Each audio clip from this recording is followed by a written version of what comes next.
so I told him I was going to meet Detective Ellis, and if I learned anything about the bomb and the dead guy, I'd fill them in when I got back. Connie and Marie Therese acted like I wasn't there. I went outside and picked up a tail before I'd gone half a block. He was taller than me, maybe 5'6". He wore a dusty gray canvas jacket with the collar turned up, a dark sweater, heavy-laced boots, and a black cap that was real easy to spot. With my stick, I don't walk very fast. It's hard for anybody to stay with me without giving himself away, even on a busy sidewalk, and this guy just wasn't very good at it. It came to me then, smart guy that I am, that he might have something to do with the bomb in the alley or the half-assed attempt at a break-in. I had my brass knucks in my pocket and wished I'd gone ahead and brought the .38. Drape of the jacket be damned.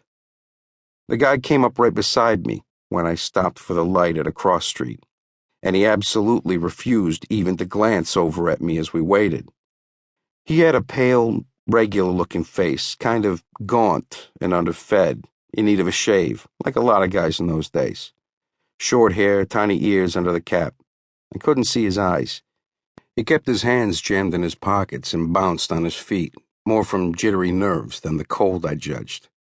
I was giving him a quick sideways look when somebody else bumped into my chest. It was a kid, and I felt a quick, quiet hand slipping under my heavy coat. I cracked his arm hard with the crook end of my stick, and his hand jerked back as he ducked away. In the same second, the first guy shoved my shoulder, and both of them cut away in different directions and disappeared into the sidewalk crowd. I did a quick pat down in my pockets and found nothing missing. Wallet, keys, knucks, money clip, pen, and notepad were all where I put them. People pushed past me on the sidewalk, pissed that I was slowing them down. What the hell was going on? Smarter pickpockets worked in pairs, so it could have been that they just recognized the Brooks brothers' topcoat and made me for a swell. But I had doubts. Nothing else happened on my way up Lex to the Chrysler Building. Detective William Ellis was waiting for me in the busy lobby. He was about 30, and for a cop on the small side, 5'10" or so. His overcoat and hat made him look bigger. He wasn't really a regular at the Speak, but I could count on his dropping by once every week or two after midnight. If I was around, I made sure he got around on the house. Gin. That's what he drank. Took a double measure of the good stuff over ice. If I wasn't there, he didn't make an issue of the gratis business with Frenchie, and he always tipped well, even when he didn't pay. As far as I could see, he was a right guy, but I didn't know him that well. That evening, he had a troubled, distracted look on his face. I guessed it had something to do with the papers he was examining. When he saw me, he stuffed them into his coat pocket and forced a smile. "Quinn, good to see you. I've been meaning to stop by. Got a proposition that might interest you." So, this wasn't about the bomb. Then what did he want? "Here, we'll use this elevator." We had it to ourselves. Everybody else was leaving. "Have you ever been to this place? No? It's something, let me tell you.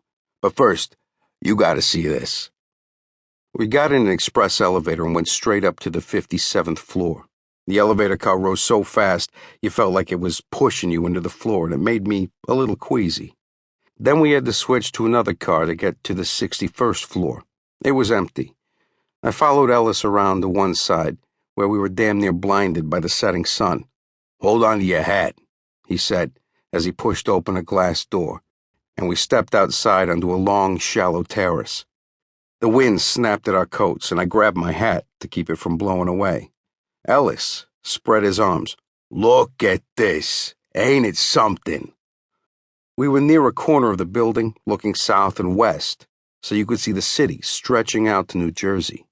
I had to admit it was pretty damn impressive. But remember, in those days, I'd never been in an airplane or even up that high in a building. Yeah, I know. The Empire State Building, tallest in the world, was a few blocks from my Speak, and I'd never set foot in it. Go figure. This place was kind of scary when you took a good look at it. I mean, the terrace wasn't that deep, and the little wall between it and nothing at all was no more than 2 feet high.